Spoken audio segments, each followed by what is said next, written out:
Togolaises, Togolais, Africaines, Africains, vous, nos amis en Europe, en Asie, aux États-Unis, nos amis en Amérique en général et dans les îles des grands océans, nous sommes tous témoins cette semaine d'une visite officielle qui attire l'attention de tous les observateurs politiques avertis. Visite d'une délégation du gouvernement togolais, à la tête de laquelle le président du conseil du gouvernement togolais, en réalité le chef donc de l'État togolais, est Faure Gnassingbé. Cette visite se déroule en Fédération de Russie et de très larges comptes rendus de cette visite nous ont été donnés sur les pages officielles du gouvernement togolais et dans les réseaux sociaux.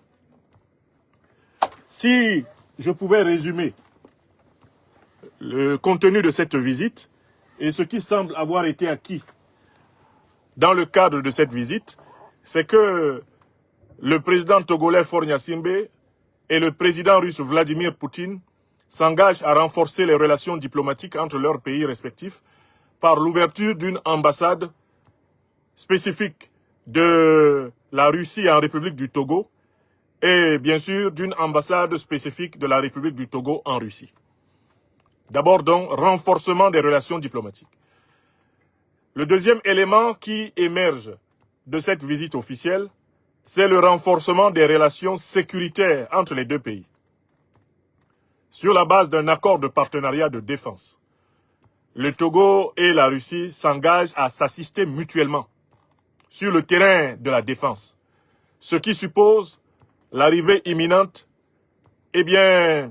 en Russie, d'experts militaires togolais pour travailler avec leurs collègues russes, ce qui suppose l'arrivée imminente au Togo d'experts militaires russes pour travailler avec leurs homologues togolais. Il y a un troisième élément qui a attiré notre attention en observant les conclusions et les déclarations autour de cette visite officielle, c'est l'élément géopolitique et géostratégique. Le président togolais Faure Gnassingbé a clairement affiché son alignement sur le combat contre le terrorisme mené par les pays de l'Alliance des États du Sahel.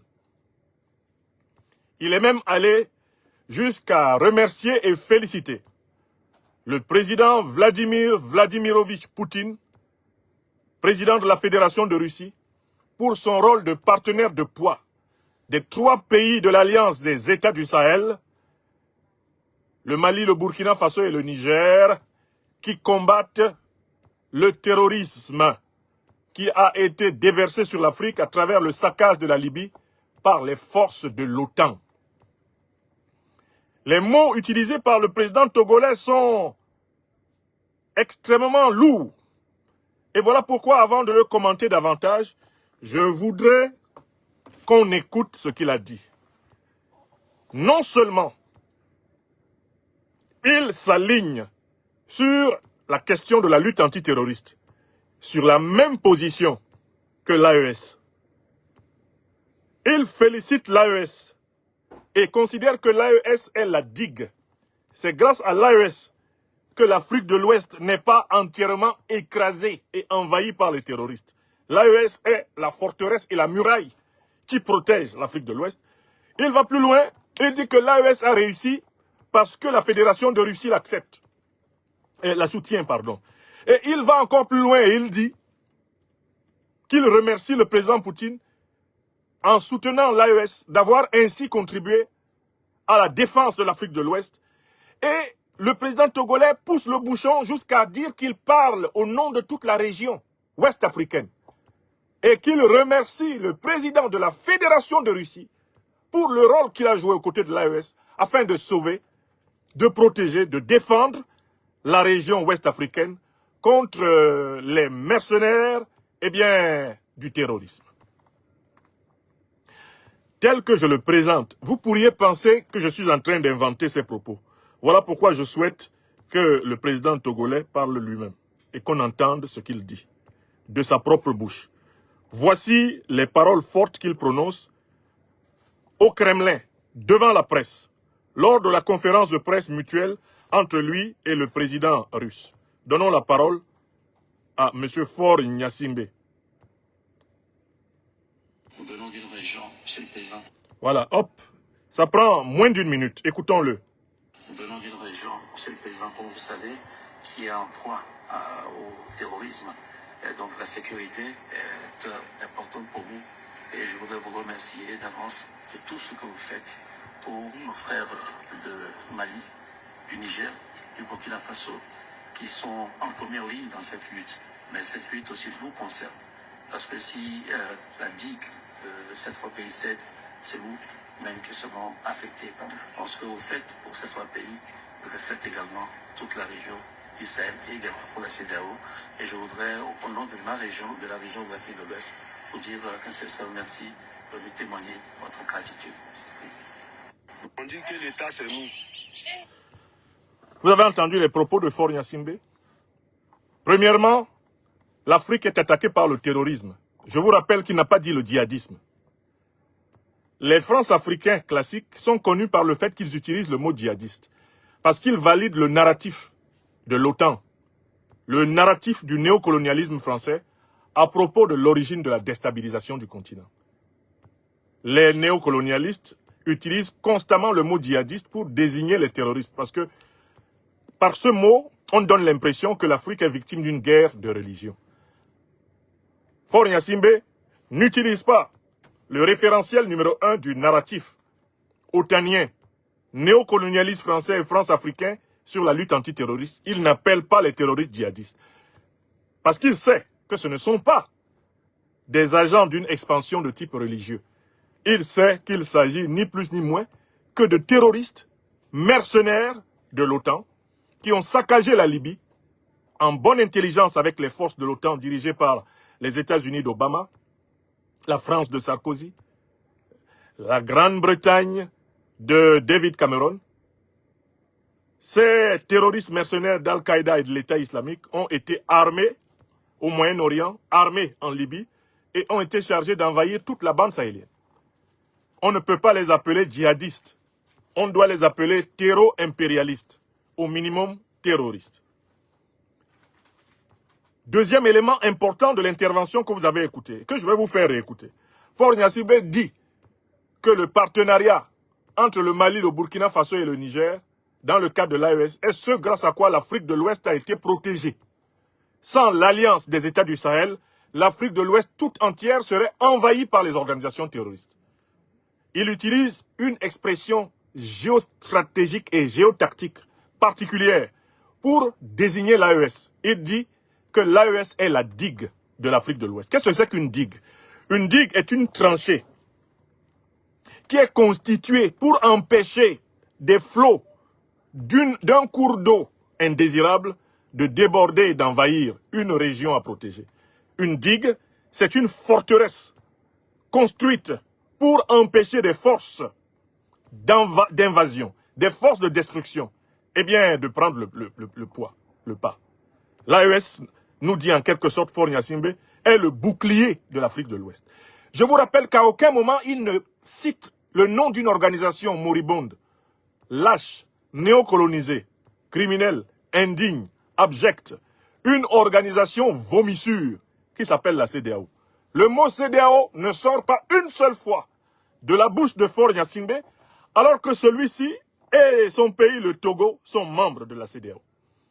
Faure Gnassingbé se comporte littéralement à Moscou devant Poutine comme s'il était un État membre de l'AES. Car sur le plan de la terminologie, il aligne tous ces termes sur ceux d'Assimi Goïta, de Ibrahim Traoré et d'Abdourahmane Tchani. Et il va plus loin. Maintenant, il remercie la Fédération de Russie pour l'aide qui a été apportée à la digue, c'est-à-dire au Mali, au Burkina Faso et au Niger. Il dit pour l'aide qui est apportée au Sahel, tout le Sahel. Et là, c'est un désaveu direct qui est affirmé contre les néocolonialistes français et leurs forces Barkhane. C'est un désaveu direct contre la force européenne, Eurocap, ECAP Sahel, etc. C'est un désaveu direct contre toutes les forces de l'ONU, telles la MINUSMA qui ont perdu plus de 10 années au Mali. C'est un désaveu direct de l'OTAN que de féliciter la puissance qui est considérée par les néocolonialistes français comme leur ennemi, qui est considérée par l'OTAN comme son ennemi, et contre laquelle l'OTAN se bat à travers son proxy l'Ukraine. C'est un désaveu total de l'alliance militaro-politique occidentale que les propos du président Faure Gnassingbé constituent. Donc maintenant, réécoutez à nouveau, parce que c'est toujours bien d'écouter au moins 3 fois. Le rappel sauve l'âme. Réécoutez à nouveau ce qu'il a dit. Les propos qu'il a tenus sont d'une gravité extrême. Gravité extrême. Venant d'une région, c'est le président, comme vous savez, qui est en proie au terrorisme. Et donc la sécurité est importante pour nous. Et je voudrais vous remercier d'avance de tout ce que vous faites pour nos frères de Mali, du Niger, du Burkina Faso, qui sont en première ligne dans cette lutte. Mais cette lutte aussi nous concerne. Parce que si la digue de ces 3 pays cède, c'est nous même qui serons affectés. Ce que vous faites pour ces 3 pays, vous le faites également toute la région du Sahel et également pour la CEDEAO. Et je voudrais, au nom de ma région, de la région de l'Afrique de l'Ouest, vous dire un sincère merci de vous témoigner votre gratitude. On dit que l'État, c'est nous. Donc, en l'écoutant bien, j'entends à la dernière phrase également pour la CEDEAO. C'est-à-dire que Faure Gnassingbé dit que Vladimir Poutine protège la CEDEAO. Que si la CEDEAO est encore vivante, si les pays de la CEDEAO ne sont pas envahis par les terroristes, c'est grâce à Poutine. C'est un désaveu complet de la doctrine classique de la CEDEAO, selon laquelle c'est l'OTAN, c'est l'Union européenne, c'est la France, ce sont les États-Unis, etc., qui garantissent la lutte antiterroriste sur le continent. Donc, vous avez bien écouté. Maintenant, on va analyser sur un autre plan les propos du président togolais. La première question que nous devons nous poser est la suivante. Pourquoi Faure Gnassingbé, qui est héritier d'un régime issu du colonialisme et du néocolonialisme français, pourquoi Faure Gnassingbé fait-il ce pas vers Moscou? Ça, c'est la première question à laquelle il faut répondre. Parce que si on ne sait pas pourquoi il fait ça, on ne peut pas comprendre le risque qu'il prend. La deuxième question à laquelle nous répondrons maintenant, c'est maintenant qu'il a fait ça, qu'est-ce qui va se passer? Qu'est-ce qui va se passer? Qu'est-ce qui se profile à l'horizon? Qu'est-ce qui va se passer? Donc, sans plus tarder, répondons à la première question. Pourquoi Faure Gnassingbé fait-il ce pas décisif vers la Russie? Il y a plusieurs raisons. Je commence par les raisons internes. Il fait ce pas décisif vers la Russie parce qu'il a observé que les opinions populaires africaines, y compris l'opinion populaire togolaise, sont remontées contre le néocolonialisme français, contre le colonialisme français et contre tout le système mafieux de la France-Afrique. L'opinion est favorable aux alliances géopolitiques et géostratégiques avec la Russie. Ça, c'est un phénomène de l'opinion africaine en général. C'est la première raison. Il le fait pour se rapprocher d'une des lames profondes de l'opinion africaine et de l'opinion togolaise elle-même. Ça, c'est la première raison. Notez bien les raisons. Il fait cela pour s'aligner sur l'opinion. Parce qu'il est au courant que le peuple togolais se sent proche du peuple malien, du peuple burkinabé, du peuple nigérien, en raison de la lutte anticolonialiste que ces peuples, unis à leurs armées et à leurs dirigeants, sont en train de mener. Donc, c'est qu'à partir d'une analyse de l'opinion que Faure Gnassingbé s'est rendu compte qu'il y a une piste là pour se rapprocher de son propre peuple. Bon. Deuxième raison, pourquoi est-ce qu'il fait cela? Il le fait parce que l'armée togolaise a été sévèrement attaquée plusieurs fois ces dernières années par ces terroristes dont Faure Gnassingbé sait, grâce à son renseignement, et il sait, grâce à son expérience, que ces terroristes sont des mercenaires de l'OTAN et du néocolonialisme français. L'armée togolaise a été sévèrement saignée par ces terroristes plusieurs fois. Et donc Faure Gnassingbé le fait parce qu'il ne veut pas que l'armée togolaise se retourne contre lui. Puisque cette armée pourrait l'accuser de non-assistance à armées en danger, en continuant à coopérer étroitement avec des puissances qui sont derrière les terroristes, il se mettrait à dos son armée, exactement comme l'a fait Mohamed Bazoum, qui n'a pas voulu écouter l'armée nigérienne. Quand l'armée nigérienne lui disait « Ne faisons pas ami-ami avec les terroristes. Ne caressons pas les terroristes. C'est le néocolonialisme français qui est derrière. C'est l'impérialisme occidental qui est derrière. Président Bazoum, vous le savez. Si nous continuons à caresser les terroristes, ils vont massacrer toute notre armée, toute notre nation, et nous allons être perdants. » Bazoum n'a pas écouté, son armée l'a déposé. Donc, le président Faure Gnassingbé sait très bien qu'il ne peut pas laisser les militaires togolais continuer à essuyer des tragédies sans qu'à un moment donné, ces militaires ne soient tentés de se retourner contre lui.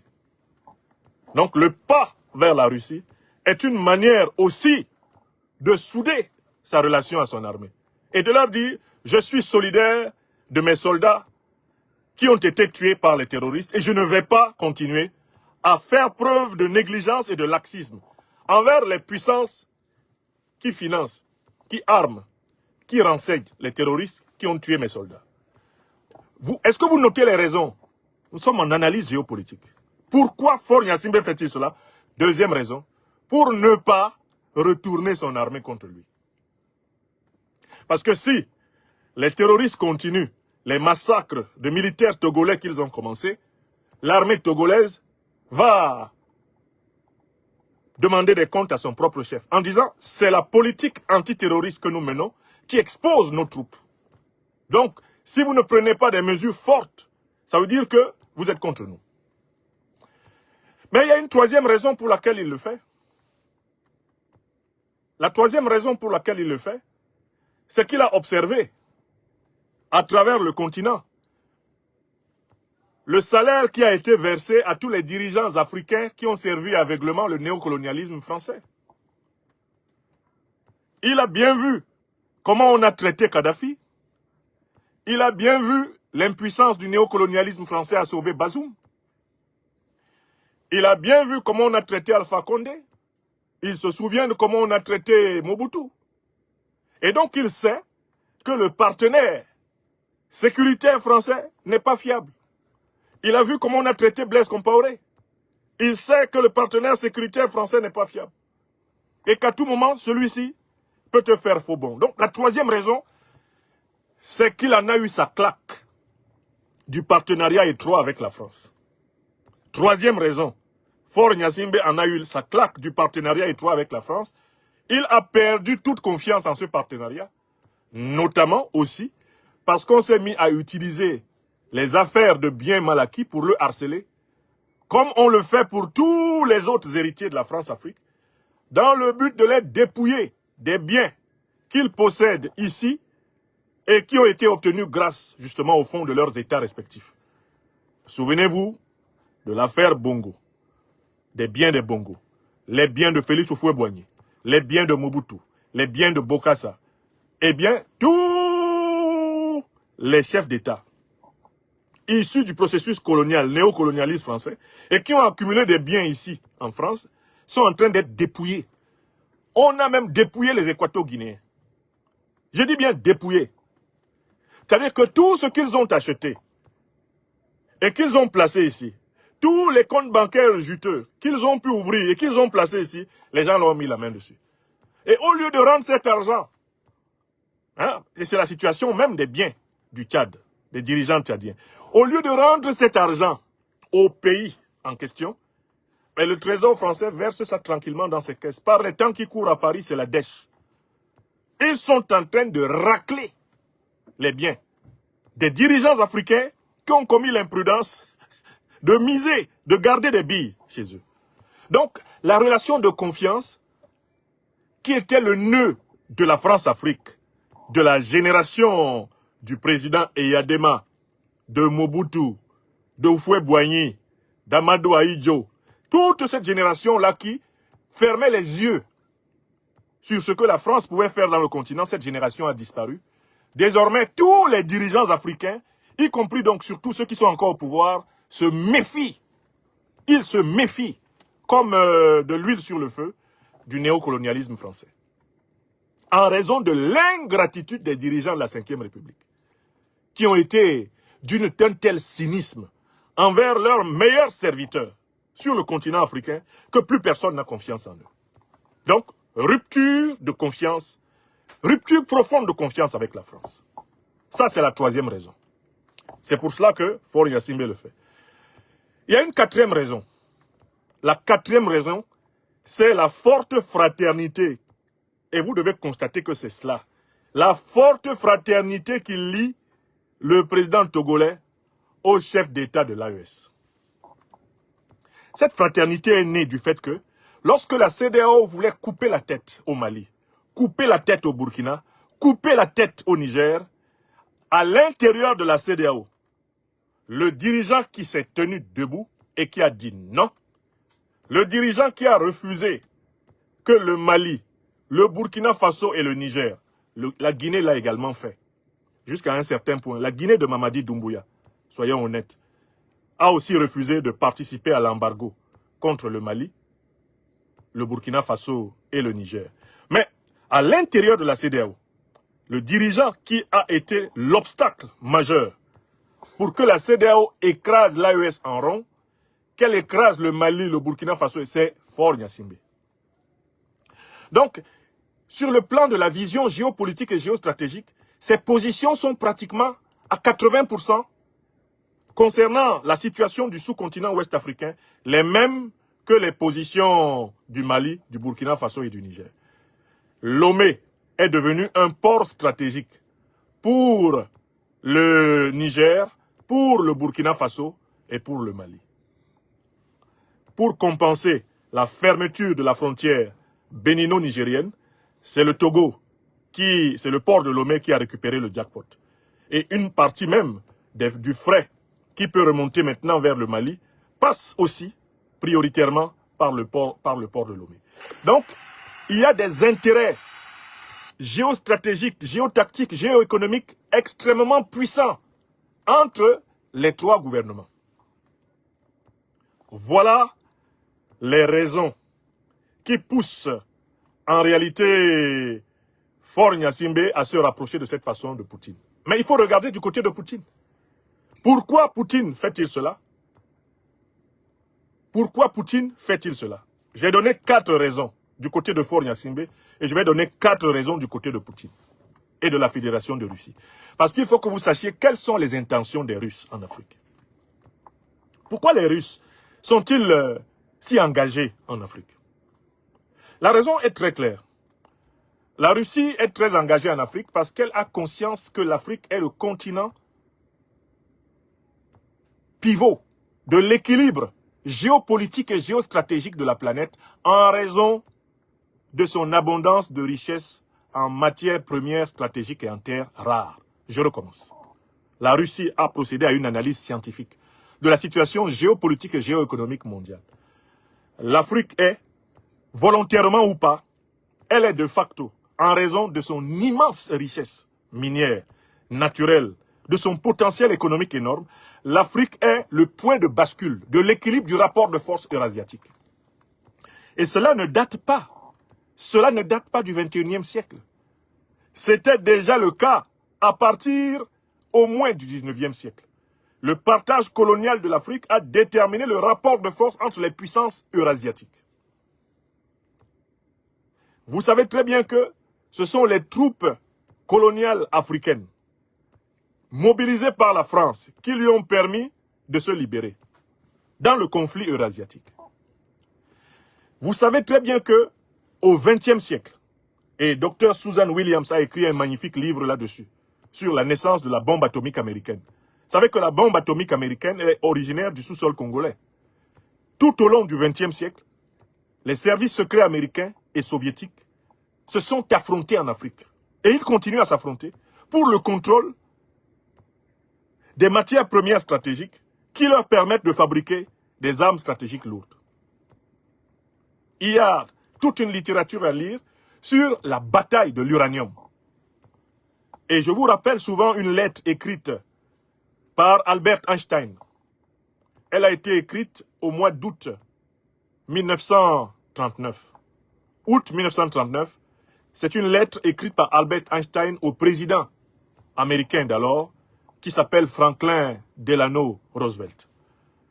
Einstein, physicien, juif allemand, émigré aux États-Unis et travaillant sur le programme de l'arme nucléaire, comme application d'ailleurs de ses recherches en physique quantique et dans la théorie de la relativité, Einstein dit ceci à Roosevelt, je résume, « Nous devons tout faire pour contrôler la République démocratique du Congo parce qu'elle a un réservoir minier d'une telle importance.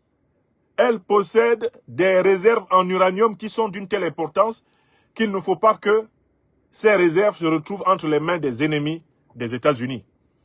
Nous devons donc veiller à avoir un contrôle sur la République démocratique du Congo afin de nous assurer de l'uranium congolais et de ces autres matières stratégiques qui sont utiles à notre industrie militaire. » Et Einstein d'ajouter, nous avons découvert une manière d'utiliser l'uranium pour être capable de produire des masses d'énergie considérables qui peuvent autant servir pour le nucléaire civil que pour le nucléaire militaire. Einstein, Szilard, Fermi, des physiciens au service des États-Unis, souvent d'origine allemande, polonaise, etc., sont les artisans de la première bombe atomique. Et ce sont eux qui ont trouvé la formule qui a permis de bâtir les bombes lancées sur Hiroshima et Nagasaki avec l'uranium qui avait été récupéré dans le sous-sol congolais. Pourquoi je vous fais cette longue digression? Pour vous expliquer que Vladimir Poutine et les dirigeants de la Fédération de Russie savent que l'Afrique est immensément riche. Ils ont donc pris le choix suivant. Collaborer, coopérer le plus étroitement avec le plus grand nombre de pays africains pour que les richesses immenses de l'Afrique ne profitent pas à l'Occident qui veut écraser la Russie. Seulement, dans cet objectif, Poutine et ses camarades ont compris qu'il faut faire différemment des néocolonialistes français et des impérialistes occidentaux. Au lieu de vouloir imposer aux Africains leur style de gouvernement, au lieu de vouloir imposer aux Africains une monnaie coloniale, au lieu de vouloir imposer aux Africains une langue coloniale, au lieu de vouloir imposer aux Africains des valeurs sociétales qu'ils ont récusées, la Fédération de Russie a choisi de s'appuyer sur la camaraderie de lutte anticolonialiste, anti-impérialiste entre les soviétiques et les mouvements de libération africains tout au long du XXe siècle. Ils ont choisi de s'appuyer sur ce que j'appelle l'histoire sainte des relations russo-africaines. C'est sur là qu'ils s'appuient pour dire aux Africains, nous ne ferons pas à l'Afrique ce que la France, la Grande-Bretagne, l'Allemagne, le Portugal, l'Italie, l'Espagne, les États-Unis, les puissances négrières du Moyen-Orient lui ont fait. Nous nous présentons comme des partenaires qui sont prêts à vous apporter ce dont vous avez besoin, à condition que vous nous donniez aussi ce dont nous avons besoin. Ce qui s'appelle le partenariat gagnant-gagnant. Donc il faut qu'il soit clair pour tout le monde que la Russie n'est pas en coopération étroite avec l'Afrique pour les beaux yeux des Africains. Elle est en coopération étroite avec l'Afrique parce que cela lui permet d'empêcher ses ennemis d'accumuler une puissance supérieure à elle dans le grand bloc continental eurasiatique. L'Afrique est renforcée dans son effort de souveraineté par la Russie parce que la Russie ne veut pas que l'Occident continue de spolier l'Afrique. Elle veut pouvoir avoir un allié de plus. La Russie veut faire de l'Afrique un allié fort dans le nouveau monde multipolaire qui est en construction avec la Chine, avec l'Iran, avec l'Afrique du Sud, avec le Venezuela, avec le Brésil. Bref, l'ensemble des puissances qui refusent de se soumettre à la continuation de l'hégémonisme occidental. Donc, Vladimir Poutine, de ce point de vue, pratique une politique très réaliste sur le continent africain. Tout gouvernement africain qui veut coopérer avec la Russie coopère avec lui. C'est ce que j'ai observé. Poutine ne regarde pas, lui et ses compagnons ne regardent pas des histoires liées à la politique interne du pays. Que le pays soit une démocratie ou qu'il soit une autocratie. Dès lors qu'il s'entend avec la Russie pour coopérer dans un domaine particulier, la Russie comme la Chine coopèrent. Et cela doit débarrasser les opposants aux régimes autocratiques africains, que beaucoup d'entre nous sommes. Cela doit nous débarrasser d'une naïveté, d'une illusion. Certains qui ne comprennent pas le jeu des relations internationales, certains qui ne comprennent pas le jujutsu politique internationale, auraient souhaité que la Russie s'alignât sur toutes les revendications des mouvements d'opposition aux régimes autocratiques issus du néocolonialisme français. Or, ce n'est pas la ligne de la Russie. Je pense que de tous les analystes politiques qu'on a sur la toile, je fais partie des rares à connaître maintenant la Fédération de Russie et à avoir eu l'occasion d'échanger avec les décideurs de cette fédération pour comprendre leur manière de comprendre. Il ne faut pas que les Africains se mettent à penser que les changements politiques que nous devons opérer dans nos pays, nous devons les opérer en espérant que la Russie coopère à ce que nous les réussissions. Pour le dire très simplement, la Russie n'aide personne à faire un coup d'État en Afrique. Mais si vous réussissez à faire un coup d'État et à prendre le pouvoir, que la Russie se rende compte que vous exercez réellement le pouvoir, la Russie est prête à coopérer avec vous. La Russie n'aide personne à prendre le pouvoir en Afrique. Si vous êtes au pouvoir et que vous décidez de coopérer avec la Russie et que cela correspond aux intérêts de la Russie coopère avec vous. Voilà comment elle coopère avec le gouvernement de Biya au Cameroun, le gouvernement de Obiangema en Guinée équatoriale. Voilà comment elle coopère avec le gouvernement d'Éthiopie. Elle coopère avec tout gouvernement africain qui accepte de coopérer avec elle sur des bases gagnant-gagnant. Donc, la politique étrangère de la Russie n'est pas alignée strictement sur toutes les aspirations populaires. Elle est alignée sur les intérêts vitaux russes. Et l'avantage que nous avons avec la diplomatie russe, c'est qu'elle ne ment pas. Comme la diplomatie française. Elle ne ment pas, la diplomatie russe. Ils disent, nous ferons avec vous tout ce qui est compatible avec nos intérêts. Pour ce qui est du duel politique interne à vos pays, débrouillez-vous pour mobiliser par tous les moyens que vous pouvez, les moyens d'imposer votre point de vue dans votre pays. C'est celui qui détient le pouvoir d'État, c'est avec lui que la Russie négocie. C'est la règle. Donc l'attitude que vous voyez, le président Poutine adoptée envers le président Faure Gnassingbé du Togo, c'est exactement celle qu'il a envers Biya au Cameroun. Moi, je suis opposant politique au Cameroun. Je vous dis que tant que des Camerounais n'ont pas renversé Biya, Poutine ne change pas sa politique avec Biya. Les accords qu'il a passés avec Biya, là, lui, il les respecte. Tant que Biya les respecte, lui, il les respecte. Ce n'est pas son problème de savoir si nous, opposition camerounaise, on peut ou on ne peut pas. Mais le jour où, au Cameroun, l'opposition camerounaise fait tomber Biya, Poutine sera prêt à négocier les intérêts de la Russie avec ceux qui auront fait tomber Biya. Voilà ce que certains de mes frères dans l'opposition togolaise sont incapables de comprendre. Parce qu'ils sont réfugiés dans une conception, comment je vais dire, complètement aérienne de la politique. Et ils ne se sont pas encore immergés dans le duel géopolitique et géostratégique international et dans ce qu'il a de dur. Voilà pourquoi certains vont se précipiter sur leur page Facebook pour dire « Ah, Poutine soutient la dictature ». Il ne soutient pas la dictature. Il défend les intérêts de la Fédération de Russie. Ce n'est pas le rôle de Poutine de dire si c'est Faure Gnassingbé qui doit diriger le Togo. Et honnêtement, je vous parle là de discussions que moi j'ai eues avec des diplomates. Des hauts diplomates. Pour ne dire que cela. Russes. C'est la doctrine russe que je vous explique. Vous voulez un changement dans votre pays, le Cameroun. Battez-vous pour que ce changement ait lieu. Avec les forces populaires. Si vous réussissez ce changement, si vous réussissez à conquérir les attributs du pouvoir, la Fédération de Russie est prête. Elle est prête à travailler avec vous. C'est Biya qui aujourd'hui continue de détenir ses attributs. La Fédération de Russie travaille avec lui. Donc il ne faut pas que nous, opposants africains, nous, peuples africains, nous croyons que nous pouvons sous-traiter nos luttes politiques, nos révolutions politiques internes à la Fédération de Russie. Là, on va se tromper. On va aller en désillusion. Il nous faut lutter. Et d'ailleurs, la Russie ne respecte que ceux qui luttent. C'est au fur et à mesure que vous luttez qu'elle vous respecte. Donc, pour revenir à la situation togolaise, la Russie constate l'excellence des relations entre le Togo et l'AES, ce qui favorise le rapprochement avec le Togo.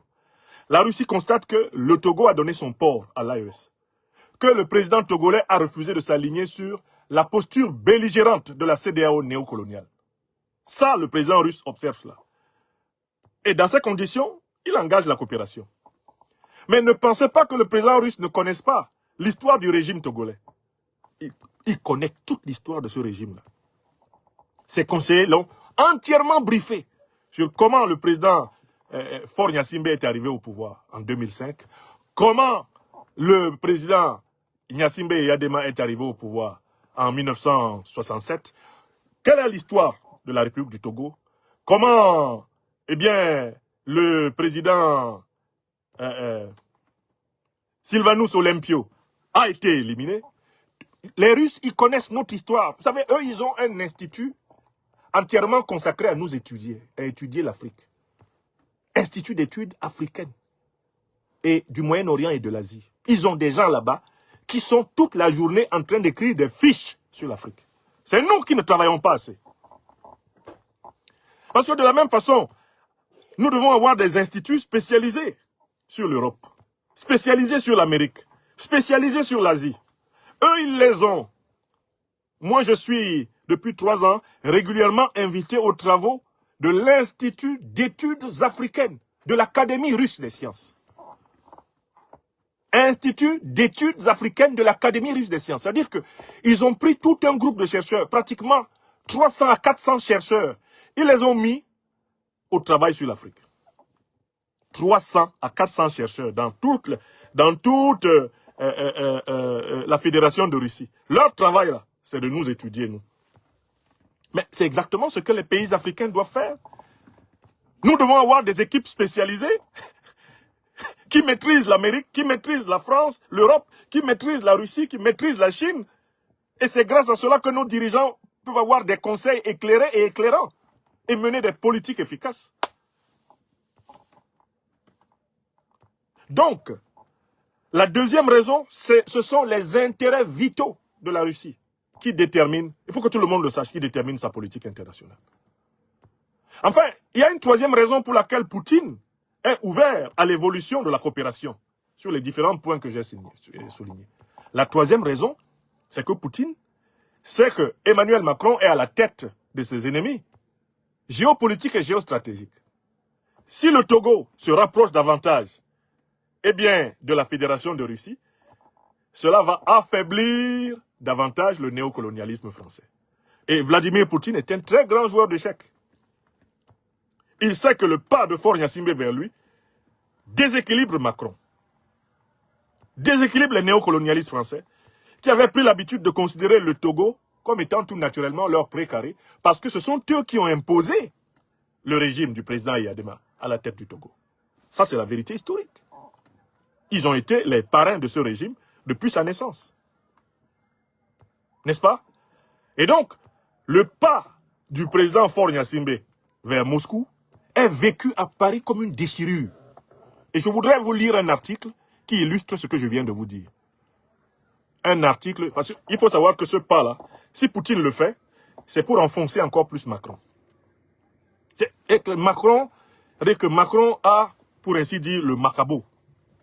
Il a désormais le macabo de Faure Gnassingbé, pour utiliser une expression camerounaise. C'est-à-dire que, franchement, quand il a dit que l'ingratitude était une maladie qui ne se transmettait pas naturellement à l'homme, il visait des postures comme celle du président togolais, Faure Gnassingbé. C'est contre ce genre de décision qui, littéralement, remet en cause le précaré français que Macron le disait. Alors, j'ai trouvé un article très intéressant. J'ai trouvé un article très intéressant qui a été publié sur Le Point, le 19 novembre. Un article très intéressant qui a été publié sur Le Point le 19 novembre et qui relate vraiment l'état d'esprit de la France à l'instant où je vous parle. La colère française. Je veux parler de la colère du gouvernement français. Pourquoi vous comprenez que Poutine fait ça? C'est pour cocotaliser Macron en fait. Poutine sait qu'en ouvrant les bras à Faure Gnassingbé, il fait pleurer Macron. Mais de la même façon, Faure Gnassingbé sait qu'en marchant vers Poutine, il fait pleurer Macron. Parce qu'il estime que le gouvernement français n'a pas été reconnaissant envers le gouvernement togolais. En laissant courir toutes sortes d'affaires contre le gouvernement togolais en France, il a perdu la confiance du gouvernement togolais. Donc Faure Gnassingbé lui aussi dit, si Macron pleure, c'est bien. Il n'a qu'à pleurer. Parce que ça fait un moment que ces gens-là font n'importe quoi de mes intérêts, des intérêts du Togo par exemple en France. Ils nous trimballent dans tous leurs procès, alors que nous avons pendant très longtemps été leurs bons partenaires, leurs bons compagnons. Il est temps maintenant que Macron en bave un peu. Ils en sont là. Hein. Ils en sont là. Et je peux vous dire que les déclarations de Faure Gnassingbé, du côté d'Alassane Dramane Ouattara, ont donné une véritable crise d'urticaire. Alassane Dramane Ouattara, entendre Faure Gnassingbé remercier Poutine pour avoir protégé la CEDEAO, je peux vous dire qu'Alassane Dramane Ouattara a risqué plusieurs fois la crise cardiaque ces derniers jours. Ah non, non, non, non, non. Là, au téléphone rouge, c'était chaud. Aïe, aïe, aïe, aïe, aïe, aïe. Ouattara, qu'est-ce qu'il n'a pas dit? Le vieux Niamankoudi. Alors, c'est un article qui a été publié dans le quotidien français Le Point, lepoint.fr. Lepoint.fr a publié un article le 19 novembre 2025 à 16h, sous la plume de Delato Foliga. L'article est intitulé « Togo, Russie, le partenariat militaire qui inquiète Paris ». Togo, Russie, le partenariat militaire qui inquiète Paris. Je vais vous donner lecture de cet article. Qui vraiment... Voilà, c'est cet article-ci. Je l'ai publié sur ma page Facebook. Je vous le mettrai en copie pour ceux qui veulent approfondir. Voici l'article dont je vais vous donner lecture. Celui-ci. Celui-ci, vous pourrez le chercher et le retrouver. Pardon. Voilà, c'est cet article-ci. Je voudrais que tout le monde ait vu l'article. L'article. Il est sur le point.fr. Je pense que vous pouvez le consulter avant qu'il ne mette l'article à acheter. Temps de lecture 5 minutes. En visite à Moscou, donc l'article est intitulé « Togo-Russie, le partenariat militaire qui inquiète Paris ». Face aux menaces terroristes venues du Sahel, le Togo renforce ses liens militaires avec Moscou, alors que l'influence française dans la région recule. C'est clair pour tout le monde, non? En visite à Moscou, le président togolais Faure Gnassingbé rencontre Vladimir Poutine pour finaliser un accord de coopération militaire russo-togolais, signe d'un basculement stratégique de Lomé vers la Russie. Cet accord intervient alors que le Togo fait face à une menace terroriste croissante dans sa partie septentrionale et que la France, partenaire historique, voit son influence sécuritaire reculer dans la région. Les canaux diplomatiques travaillent activement sur le texte déjà élaboré par Lomé et Moscou et entériné en octobre dernier par la Douma d'État, le Parlement russe. L'accord formalise un cadre juridique pour la défense et ouvre la voie à un partenariat élargi incluant la formation militaire, le renseignement, l'assistance technique et médicale ainsi que la participation à des exercices conjoints. Selon Robert Dussé, ministre togolais des Affaires étrangères, leur ambition est d'avoir des partenaires fiables, disposés à une coopération mutuellement avantageuse. Fin de citation. Robert Dussé dit, c'est pour avoir des partenaires fiables, disposés à une coopération mutuellement avantageuse. Ça veut dire quoi? C'est-à-dire que le partenariat avec la CEDEAO et la France n'était pas assez fiable. C'est parce que le partenariat avec l'OTAN n'était pas assez fiable que le Togo fait ce pas. N'est-ce pas? Pour de nombreux observateurs, ce rapprochement traduit la volonté de Lomé de diversifier ses partenaires face aux défis sécuritaires dans le nord du pays. Citation. La diversification des partenaires constitue une démarche nécessaire. Se procurer des équipements militaires en Russie n'est en rien répréhensible. Le Togo fait face à des menaces concrètes qui exigent à la fois des armements modernes et la formation correspondante. Ça veut dire que l'OTAN, la France, l'Union européenne n'ont pas accepté de fournir l'armée togolaise de manière efficace. Voilà pourquoi le Togo se tourne vers la Russie. Il s'agit d'une accusation incontestable de l'inefficacité de la coopération antiterroriste avec la France, l'Union européenne et l'OTAN. Parce que c'est tout ce que la France, l'Union européenne et l'OTAN n'ont pas été capables de garantir au Togo, que le Togo s'en va chercher en Russie. Voilà ce qui est dit ici. Lorsqu'un État est confronté à des attaques terroristes, il doit pouvoir disposer des moyens adéquats pour se défendre efficacement. Si ces moyens se trouvent en Russie, le Togo est pleinement en droit de conclure de tels accords. Avant tout, le Togo reste un État souverain. Fin de citation. Souligne Sogoyou Kegewe, ancien ambassadeur du Togo en Allemagne. Vous connaissez l'inénarrable Sogoyou Kegewe. Hein? Il dit, mais écoutez, le Togo s'est tourné vers la France pour avoir des armes lui permettant de se défendre contre le terrorisme. La France n'a pas accepté de les lui vendre. Le Togo s'est tourné vers l'Union européenne pour avoir des armes lui permettant de combattre efficacement les terroristes. L'Union européenne n'a pas accepté de les lui vendre. Le Togo s'est tourné vers l'OTAN pour avoir des armes lui permettant, comme le Mali, le Burkina Faso et le Niger, d'affronter efficacement la menace terroriste. L'OTAN n'a pas accepté de lui vendre.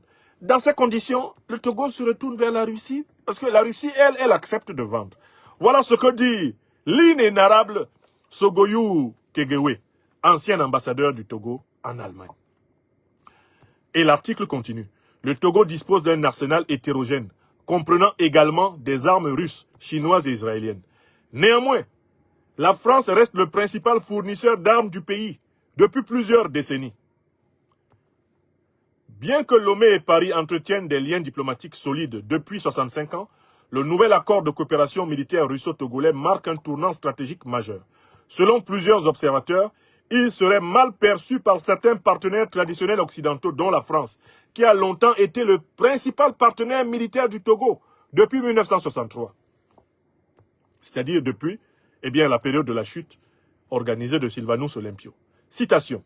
C'est sous l'administration du président Nicolas Gruniski, entre juin et juillet 63, que le Togo a signé son premier accord de défense avec la France. Il était comparable à ceux conclus avec la Côte d'Ivoire, le Burkina Faso ou le Dahomey, actuel Bénin. Depuis cette période jusqu'en 2014, le Togo a été sous l'influence sécuritaire et militaire française. Fin de citation. Rappelle le docteur Foli Ekwe Gada, directeur de l'Institut d'études stratégiques de l'Université de Lomé et géopolitologue. Depuis 2014, le Togo a progressivement diversifié ses partenaires stratégiques, s'ouvrant à la Chine, aux États-Unis, à la Russie, au détriment de Paris, autrefois partenaire privilégié. Citation. La coopération militaire entre le Togo et la France a connu une dilution. La coopération militaire entre le Togo et la France a connu une dilution de l'influence française avant l'arrivée de la Russie. Fin de citation, souligne le docteur Ekwe. Pour lui, la France a perdu de sa notoriété au Sahel. Citation encore. Les revers subis lors des opérations au Mali, au Burkina Faso et au Niger, ainsi que le non-fonctionnement des accords bilatéraux ont poussé le Togo à chercher ailleurs. Fin de citation. Donc le docteur Ekwe nous dit très clairement que c'est parce que la France, du point de vue togolais, n'a pas rempli ses promesses que le Togo est allé chercher ailleurs. La Russie, par l'intermédiaire du groupe paramilitaire Wagner et désormais d'Africa Corps, affilié au ministère russe de la Défense, apparaît comme un partenaire fiable. Vous vous souvenez des mots du ministre des Affaires étrangères, Robert Dussé-Comla? Il dit que c'est parce que le Togo est à la recherche de partenaires fiables. Et voici que, par la bouche du docteur Ekwe et de ce journaliste, on apprend que, en effet, la Russie apparaît comme un partenaire fiable pour certains régimes africains, peu regardant sur les droits humains et la démocratie. Citation. La Russie inspire davantage confiance car Wagner a démontré sa capacité à mener à bien toute mission militaire sur le continent, mieux que d'autres pays. Observe Oleg Glazunov, professeur associé au département d'analyse politique de l'Université d'économie Plekhanov. Certains analystes interprètent ce rapprochement comme un désamour entre Lomé et Paris, aggravé par des accusations selon lesquelles la métropole entretiendrait des liens particuliers avec certains groupes armés sahéliens. Vous avez entendu? C'est parce que les Togolais savent qu'il y a des relations entre le néocolonialisme français et le terrorisme sahélien que les Togolais, prennent de la distance par rapport à la coopération militaire française. On continue à lire. Dans ce contexte géopolitique dans ce contexte géopolitique où Moscou multiplie des accords militaires en Afrique, Mali, Centrafrique, Cameroun, Angola, nombreux sont ceux qui estiment que la France doit réévaluer sa stratégie si elle ne veut pas perdre son influence dans les années à venir. Pour autant, des sources sécuritaires togolaises relativisent. Citation. Un officier togolais sous anonymat a dit « Cet accord avec la Russie est avant tout technique. Certes, c'est une évolution pour les deux pays, mais cela ne réduit pas pour autant l'influence sécuritaire de la France au Togo. » Fin de citation. Le point culminant de ce revirement stratégique sera l'adoption de la loi de programmation militaire le 8 décembre 2020. Couvrant la période 2001-2025, elle vise à doter les forces armées togolaises de capacités renforcées pour protéger le territoire, les populations et les institutions. Sur les 5 dernières années, plus de 700 milliards de francs CFA ont été mobilisés pour soutenir les différents chantiers prévus afin d'améliorer l'efficacité opérationnelle de l'armée face aux nouvelles menaces. Cette nouvelle orientation traduit une révision partielle de la politique de défense togolaise et implique une diversification de ses partenaires stratégiques en adéquation avec ses besoins. L'arrivée dans la région ouest africaine des puissances militaires telles que la Russie et la Chine illustre ce changement de cap. Voilà de larges extraits de cet article que je viens de vous citer. Donc on voit très bien que ce rapprochement entre le Togo et la Russie est vécu globalement par la majorité des experts comme un désamour entre le Togo et la France. Maintenant, allons-y à la conclusion de cette intervention et à la réponse à la deuxième question que nous devions affronter. Que va-t-il maintenant se passer? Voici mes observations à propos de ce qui va se passer. Premièrement, j'observe que le Togo, dans le cadre de son multilatéralisme, souhaite garder autant que possible de bonnes relations avec tous les partenaires de tous les bords. Le Togo est membre de la CEDEAO, il est ami de l'AES. D'ailleurs, il y a une alliance politique africaine qui est sous le leadership du Togo, qui s'appelle APA, notamment qui est pilotée par le ministre togolais des Affaires étrangères, le professeur Robert Dussé-Comlan. C'est une alliance souple et large qui rassemble avec le Togo ou autour du Togo des pays qui appartiennent à des organisations parfois opposées. Donc, première observation, globalement, le Togo essaye de maintenir des relations autant que possible avec tout le monde et d'avoir des relations souples qui lui permettront de tirer son épingle à gauche et à droite. Ça, c'est la première observation. Voilà pourquoi il reste dans la CEDEAO. Voilà pourquoi il coopère encore avec des experts militaires de l'OTAN. De l'autre côté, il est solidaire de l'AES et maintenant il se rapproche de la Fédération de Russie qui est réputée et déclarée ennemie de l'OTAN par les plus radicaux des va-t-en-guerre de l'OTAN, Macron pour la France, Merz pour l'Allemagne et Charmer pour la Grande-Bretagne, si j'appelle correctement son nom. Alors, deuxième observation, cet équilibrisme diplomatique que le Togo a toujours observé, cet équilibrisme géostratégique, géopolitique que le Togo a toujours observé, prend fin. Selon moi, je dis ce que je pense, avec le pas que le président Faure Gnassingbé vient d'accomplir, cet équilibrisme-là prend fin. Il s'aligne globalement sur les positions de l'AES. Il s'engage à faire venir des experts militaires russes dans son pays, à faire aller des experts militaires togolais en Russie. Ça ne pourra pas tenir dans un contexte de multilatéralisme. Pourquoi? Parce que pour appliquer le partenariat militaire et sécuritaire entre la Russie et le Togo, il va falloir que les officiers russes qui vont venir travailler aux côtés de leurs collègues togolais côtoient les officiers américains, les officiers français qui coopèrent avec les autorités togolaises. Et rien que cette hypothèse-là, elle est intenable. Ce n'est pas possible. Le président centrafricain a essayé cela. Ça n'a pas marché. Ça ne marche nulle part. Vous ne pouvez pas dire que vous voulez combattre les terroristes et vous demandez à des partenaires comme les Russes d'accepter de combattre les terroristes en bonne entente avec ceux qui sont les parrains des terroristes. Ça ne marchera pas. En fait, vous êtes obligé, si vraiment vous voulez combattre le terrorisme, de fermer les vannes à l'OTAN. Je recommence. C'est pour ça que je dis que là, le président togolais a tranché. Et ce à quoi on va nécessairement assister, c'est ma troisième observation, c'est le départ progressif de tous les experts militaires de l'OTAN du Togo. Je vous demande d'écrire ça, et puis on va vérifier. Plus va s'intensifier la coopération militaire et sécuritaire entre les forces armées togolaises et les forces armées de la Fédération de Russie, plus vous allez observer le départ à la queue leu des coopérants militaires français, des coopérants militaires de l'OTAN au Togo. Parce que quand les uns entrent, les autres sortent. Je vous demande, je vous mets au défi de me trouver un seul pays où les deux équipes militaires combattent ensemble le terrorisme. Vous me trouvez un seul pays de la Terre où les deux équipes militaires coopèrent ensemble pour combattre le terrorisme. Il n'y en a pas. Donc, à partir du moment où les autorités togolaises savent qu'en effet, derrière les groupes terroristes se trouvent les impérialistes de l'OTAN, le pas qu'elles font vers la Russie consiste à se comporter dans la lutte antiterroriste, exactement comme le Mali, le Burkina Faso et le Niger. D'où j'ai dit, et je le dis à partir de mon observation, en tant qu'expert, analyste géopolitique et géostratégique, la porte de sortie pour les coopérants militaires de l'OTAN est en train d'être ouverte au Togo. Donc ça, c'est le troisième point que vous allez observer. Quatrième point que vous allez observer. Quatrième observation. Je suis en train de faire mes observations dans l'ordre. Ceux qui m'écoutent sont en train de noter les observations. J'ai dit première observation, multilatéralisme. Le Togo essaye toujours de rester dans « on est avec tout le monde ». Mais ça ne marche pas comme ça, le monde. Dans la lutte antiterroriste, tu ne peux pas t'associer aux terroristes ou aux parrains des terroristes pour combattre les terroristes. Ça ne va pas marcher. Des tragédies vont continuer. Deuxième élément.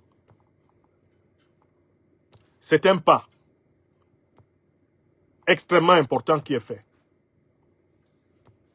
Donc, vers la coopération avec la Russie. C'est un pas irréversible. Troisième observation, la conséquence de ce pas, c'est le départ des experts militaires de l'OTAN.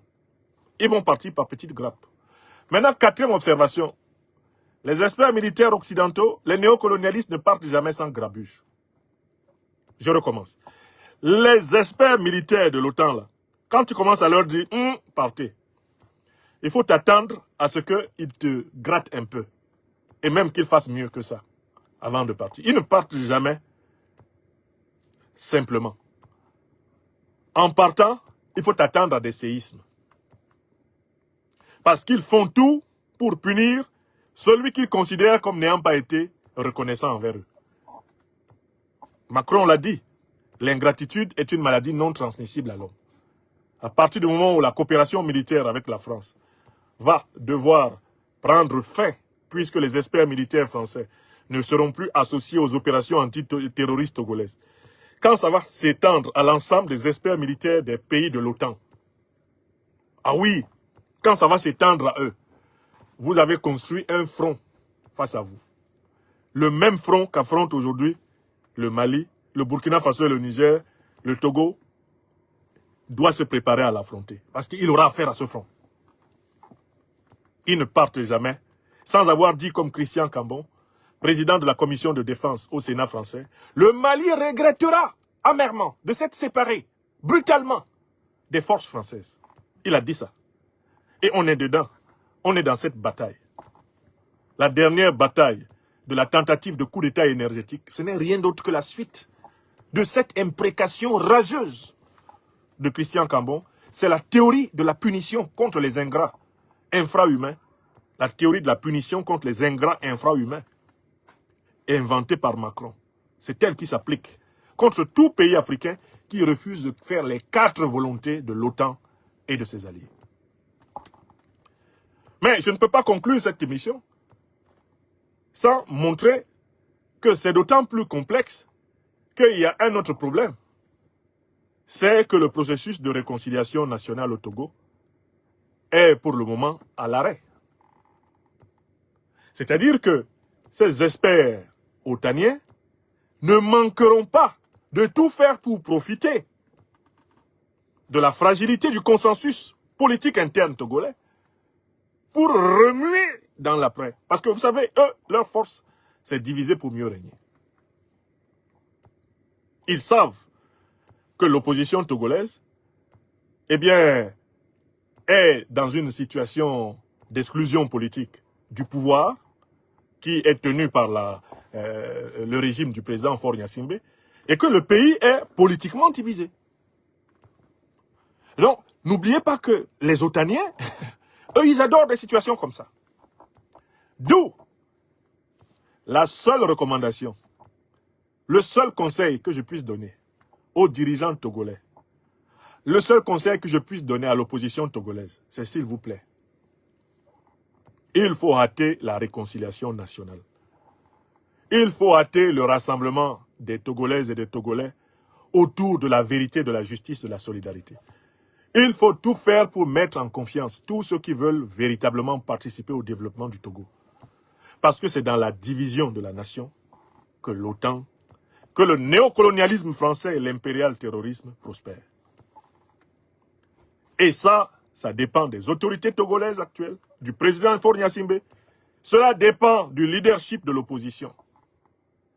De trouver un chemin pour construire un état de droit apaisé. Un état de droit qui permette à toutes les Togolaises et à tous les Togolais de ne plus avoir peur de faire de la politique dans leur pays. Tant que cette peur, pour certains, règne, alors même qu'ils sont sincères et qu'ils sont des patriotes et qu'ils ne sont pas des esclaves du néocolonialisme français, tant que cette peur règne, le pays est fragile. Entendra-t-on la voix d'un simple fils adoptif du Togo comme moi? M'écoutera-t-on de part et d'autre? Dieu seul le sait, nos ancêtres seuls le savent. Il faut et il suffit de dire que le pas diplomatique du président togolais vers la Russie est certes un acte tactique pour protéger son pouvoir, mais c'est aussi un acte de courage géopolitique et géostratégique. Il faut le reconnaître. Ce n'est pas parce que nous faisons des observations critiques sur la panne de la réconciliation politique interne au Togo que nous ne devons pas saluer le courage géopolitique et géostratégique dont il fait preuve. Car, en fait, dans tous les cas, il se met en danger. Le président Faure Gnassingbé, là, ce qu'il est allé faire avec Poutine, il a augmenté la liste de ses ennemis déterminés, avec un couteau entre les dents, et qui, à la première occasion, pour le frapper dans le noir, ne se feront pas prier. Je vous dis que l'état de nervosité dans lequel Alassane Dramane Ouattara se trouve actuellement. Astaghfirullah. Quand Alassane Ouattara a pris connaissance des déclarations du président Faure Gnassingbé à Moscou, mais Alassane Ouattara, mais il a failli s'étouffer avec sa salive. Mais c'est Niamoro, mais il a osé parler au nom du Togo, celui-là. Pardon, il a osé parler au nom de la CEDEAO, la région ouest africaine. Mais il se prend pour qui, Faure Gnassingbé?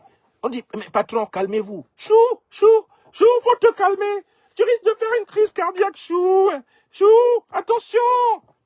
Alassane Dramane, mais il ose remercier Poutine, comme Poutine nous a sauvés de quoi? Le Mali, le Burkina Faso, le Niger, ils sont la digue de qui?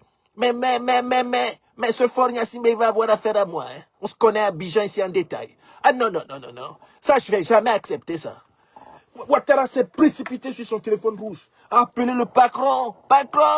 Patron, tu te rends compte de ce qu'il est en train de dire à Moscou, Faure Gnassingbé? Est-ce qu'il sait qu'on l'entend jusqu'à Paris? Est-ce qu'il se rend compte? Il est malade ou quoi? Mais je vous dis, Alassane Ouattara était en transe. Il était en transe. C'est-à-dire que quand tu prends la petite vidéo là, si tu veux énerver Ouattara, tu prends la petite vidéo là, quand il passe, tu mets le volume. Et il entend Faure Gnassingbé en train de féliciter Poutine, de remercier Poutine d'avoir participé à la défense de l'Afrique de l'Ouest, de remercier Poutine au nom du Burkina Faso, du Mali, du Niger, de remercier Poutine au nom de la CEDEAO. Santa Maria. Je crains même que dans les prochaines heures, la CEDEAO publie un communiqué pour désavouer Faure Gnassingbé. Parce que les néocolonialistes sont tellement en colère.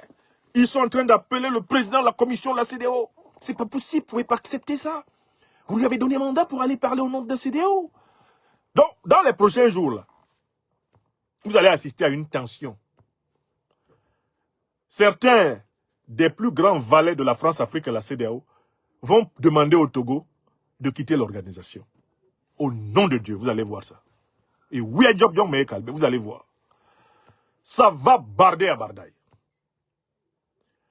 Mais tous ces événements, le Togo serait capable d'y faire face s'il est rassemblé, s'il est uni et apaisé, si ceux qui souffrent sont soulagés, si ceux qui sont exclus, eh bien, sont inclus.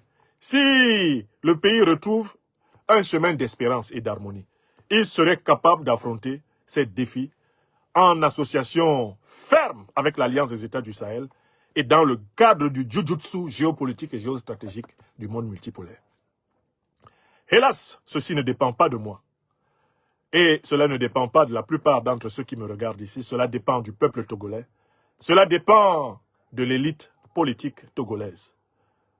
Cette prise de conscience que le pouvoir sert à améliorer le sort des nôtres, quand cette prise de conscience va s'emparer de tous ceux qui sont en capacité de décider dans quelques pays africains que ce soit, nous connaîtrons une révolution salvatrice. Alors, mes chers amis, voilà le programme que je voulais absolument remplir. Voilà l'objectif que je voulais atteindre.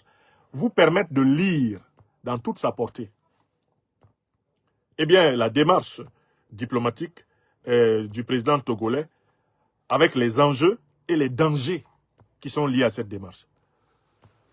Quand vous faites un changement de cap géopolitique et géostratégique, assurez-vous, comme Assimi Goïta et son peuple, comme Ibrahim Traoré et son peuple, comme Abdourahmane Tiani et son peuple, que ce peuple est vraiment soudé autour de vous et derrière vous. Parce que autrement, l'ennemi va profiter de vos divisions internes pour vous écraser tous.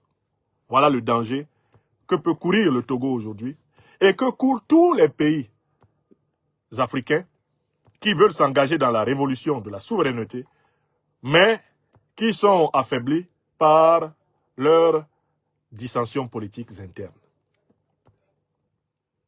Et il faut que nous mûrissions, il faut que nous maturions, il faut que nous élevions nos esprits pour sauver l'Afrique.